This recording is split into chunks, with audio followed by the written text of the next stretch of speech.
अस्सलाम वालेकुम दोस्तों, इस वीडियो में आपसे जनरल नॉलेज के 5 सवालात पूछे जाएंगे जो अमूमन हर इम्तिहान में पूछे जाते हैं।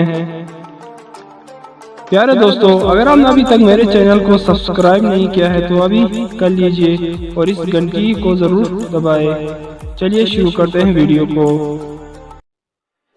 सवाल नंबर 1, इस्लामी साल कितने दिनों का होता है?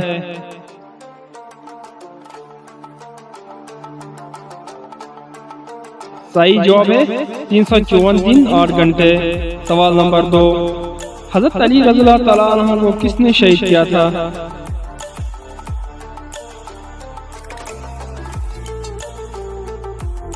सही जवाब है अब्दुल रहमान जो इब्ने बलहम के नाम से मशहूर था।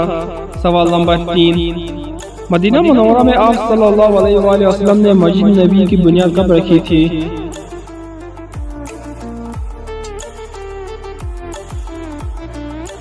सही जवाब है रबीउल अव्वल 1 हिजरी। सवाल नंबर 4, वो कौन से पैगंबर जिन्हें खून के आंसू आए?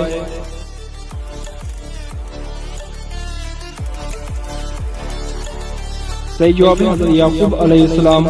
सवाल नंबर 5, खाना काबा का नक्शा किसने तैयार किया था?